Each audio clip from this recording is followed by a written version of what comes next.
देखिए र महिला दाजुभाइ दिदीबहिनी आएर अलि सिकाइ एकदम हुन्थ्यो कि भन्ने हो, एकदम कम आउनुभएको छ।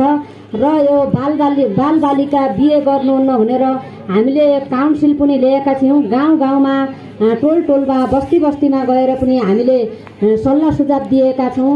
र छुवाछुत पनि एकदम कनक सुन्दरी गाउँपालिकामा एकदम कम भइरहेको छ। त्यस्तो छुवाछुतको भेदभाव पनि त छैन। त्यही पनि भेदभाव र छुवाछुतको लागि नगरिदिनु होला भने म आग्रह गर्नेछु। र छाउ प्रथाको लागि पनि पहिला जस्तो छैन। अहिले त एकदम शिक्षित भइसकेका छन् र अहिले त त्यो मन्दिरमा र घर भान्सामा लागेका छैनन्, नत्र त कोठामा गएर घरमा गएर मजाले बसेका छन्। पहिला जस्तो चल्ती छैन। र यो हामी महिलाको लागि र यस्तो त्यो के अरे त्यो बलात्कार केस एकदम अलिकता बलात्कार केसको लागि बलात्कार गर्ने मान्छेलाई एकदम गर्नेछौँ। र बाल विवाहको लागि पनि हामीले एकदम न्यून भइरहेछ।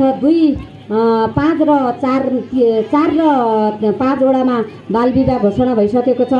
अन्यथा बाल विवाह घोषणा सबै ठाउँ पालिकै गरी गर्ने भनेर हामीले जमर्को गरेका छौँ। र बाल विवाह एकदम न्यून गर्नु पर्यो भन्दै मेरो मनमा लागेको कुरा यही अन्त्य गर्छु। सम्पूर्णलाई हस्त नमस्कार छ।